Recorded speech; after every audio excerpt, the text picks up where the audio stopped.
Hi, welcome to another video. Well, today we're going back to game dev, and we're also taking a blast of the past because I feel like for some of you, you haven't seen this shit since at least 2008. This is RPG Maker MV. I love this engine. It is so hyper specific, and yes, there's a lot of silly games that get made in RPG Maker, but I feel like the sillier the games that are made in that engine, it's a sign that that engine is just really good and really smooth to use. Because like you get like Roblox games. It's like Roblox games fucking suck. But if you look at it and you try to make a game in Roblox, that shit is for babies. Like anybody can make a really, if you had the technical proficiency, you can make a game that's really good in Roblox. Unfortunately, Roblox games are for the Roblox platform, and the Roblox platform also sucks. However, if you make an RPG Maker game, you can put it wherever the hell you want. Same thing with like Unity, same thing with Godot, same thing with Unreal Engine. Now, we've already made one Unreal Engine game. That was back in October. That was the first episode that we ever did on game development. I made a very simple simulation in Godot. We're going to come back to Godot at some point, but that was kind of like my Godot 101 because I've never made a game in Godot before, which I still... Is that it? It's Godot, right? Because people were correcting me. It's not Godot. It's Godot. I'm pretty sure. I'm like... Pretty sure. But this time around, I wanted to kind of switch it up. So that game was an engine I do not know at all, and we're making something very simple so that I learn how to use the engine. This game is an engine I know pretty decently well. I haven't really gotten too deep into macros or plugins or anything like that, but I mean, the whole thing is running on a JavaScript framework, so it really shouldn't be that complicated, and making something that's very much more expansive. So what we're doing here, let me introduce you to the residents of Aria. So first of all, you'll notice that these are all default assets. I'll cover that in just a bit, but let me explain what the gimmick here is first. This entire game is 2 maps. It is... How do I zoom out? There we go. It is 1 map for the underground, 256 by 256, the maximum size that you can have in RPG Maker MV. A single 256 by 256 map, not including indoor settings, which is the underground, where you start in the game. And then later, a 256 by 256 above ground, which is the Aria itself. So it's the city of Aria. I wanted to make it this simple because I wanted to make a game that was very decision heavy. And the way that we make it decision heavy is a lot of games. I think the problem with a lot of games, and the reason why a lot of RPGs try to do decision-based stuff and it ends up not working out at all, is because you try to do the decision tree.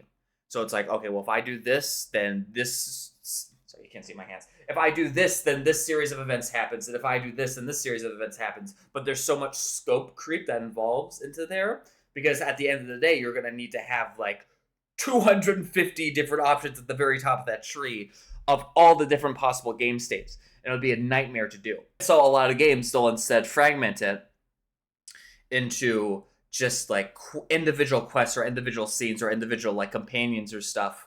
Like those individual elements will branch out and have a bunch of different outcomes. But then when you get back to the real world, you just have that outcome follow you, but it doesn't have any bigger effect on the rest of the world. So if you ever played like Mass Effect, you'll notice like you could do quests, and the outcome of the quest will have some sort of effect in like either you won't have a companion, or you will have a companion, or like certain like visual elements, like a place will be cordoned off if you have one ending, or if it will be like a lively market in a different ending to that quest, but it won't have too much of an effect on the main story. I don't want to do it that way either, because that's kind of the generic way. I just don't like trees in general.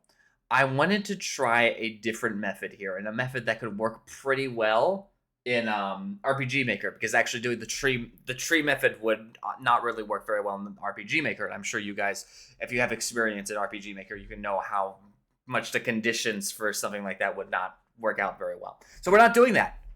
We are instead doing a state-based system, which has its own set of plus and minuses. Basically, the way that the state system works is that we're not worried about individual outcomes for decisions, but we're including how do I put this? Each decision that you make has an effect on a variable, and those variables then tweak the world as you play it.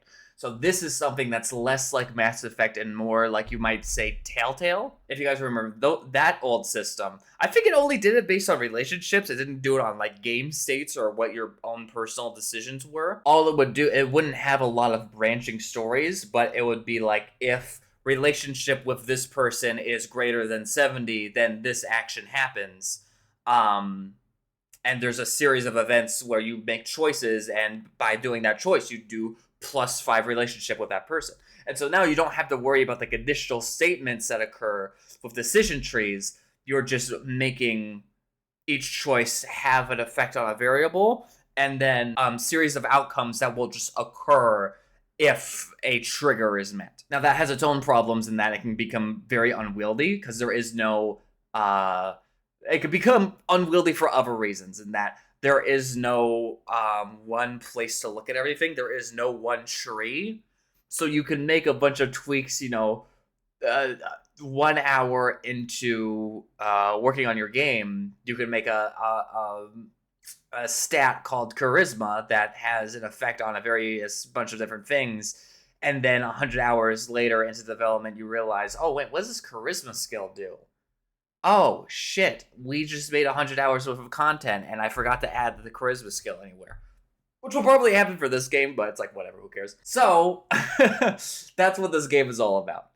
This one is not so much a JRPG, and I've talked about my dream JRPG before, that sort of mid-2000s aesthetic of like Eternal Sonata, or that middle series of Mana games, or Maple Story, like that aesthetic into a real JRPG, which never really happened. That's different. In fact, funnily enough, that's going to be a part of the same series. I plan on making this a series of games, not like a super expansive series, but one of them is called Radiance of Aria, one of them is called Resonance of Aria. Radiance of Aria is all about aesthetics and keeping gameplay kind of the same as you would expect. This game is all about the story and the decisions and stuff, but we're not focusing too much on having really good aesthetics. That's kind of like, so it's like the two sides of the same coin, and then the trilogy, which we make the final game, which we make way later on, is a combination of both. It's the middle ground. But I mean, we have to make this game first, and it's going to take a really long time, so don't worry too much about that trilogy system. That's just the way I think of it in my head, and that could totally change, and we're not worried about that right now. We're only worried about the Resonance of Aria. So there's a couple of phases. I am going to change how I release games from here on out. Let me tell you something, okay? If you're a game player, then I can understand why you have issues with the early access system. But if you're a game developer, the early access system is the greatest thing to ever happen to you in your life. Now, I just have, how much, we can actually visualize how much this game is. So depths are 50% of the game, and this is the finished section. This is basically the tutorial, is all I finished so far, is a tutorial. That, I'm gonna say, is like 1/9 of 1/2 of the game finished. But starting this week, I'm gonna have the game up on itch.io. And so you'll be able to play through this section. This section is complete. You'll be able to play through it, but I wanna incrementally build it up over time and have each incremental set playable as time goes on. So when I build a little bit more, when I build out this section, that's going to be an update. When I build out this section, it's going to be an update. It's going to be playable each and every time. We're going to be in 3 different stages here. The first stage is, our number one focus is that we have to map everything out. We have to map out the decisions, the states, the variables as part of our system. We have to map out the story, the world in which we are building. We have to map out, the map. And we have to get all the basics done. It's basically stage 1 is we need to get the basics done. So we're just using default RPG Maker assets. We're not going to worry about changing up the assets. We're not going to worry about changing up the music. I might use just like some copyright JRPG music to make it not sound like terrible. Because this is like and this is the free version, obviously.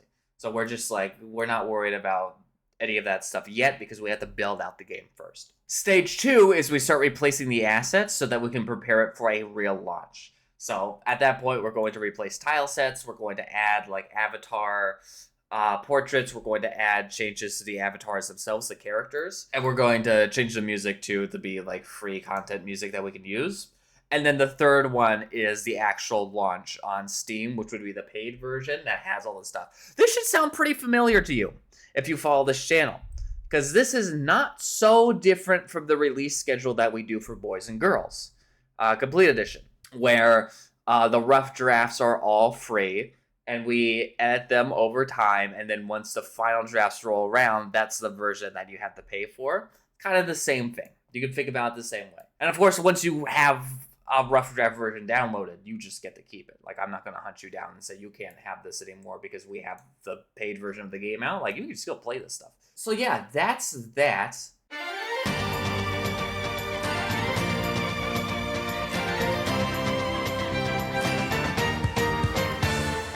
We're going to be working more on this as time goes on. I'm going to have more updates. All the updates this time, though, this is an important detail, all the updates will be on itch.io. So for previous games, like the horror game that we made last year, I had the updates in video format on this channel, but the written updates were on jbr.works, which is the same website that we upload Boys and Girls to. I'm switching it up. Video updates still on this channel. Obviously, you're watching it right now. But the written updates will no longer be on jbr.works. We're going to dedicate that specifically to Boys and Girls. They're instead going to be directly on the itch.io game dev log for this game, but they will also be on the JBR Substack, which will give you updates for this channel, for Boys and Girls, and for this game. So I definitely recommend that I believe it's by default in the description. I don't think I have to manually add that one to the description. I think it's just there. If I make the itch.io page also for this, for you to download it and play it, I'll add it there if I finished it by the time this video comes out. Anyway, that's that. I want to make this one real quick. Just about 30 minutes, and it was about 30 minutes for raw footage. Probably be a lot shorter on your end, but I'll see you in the next one.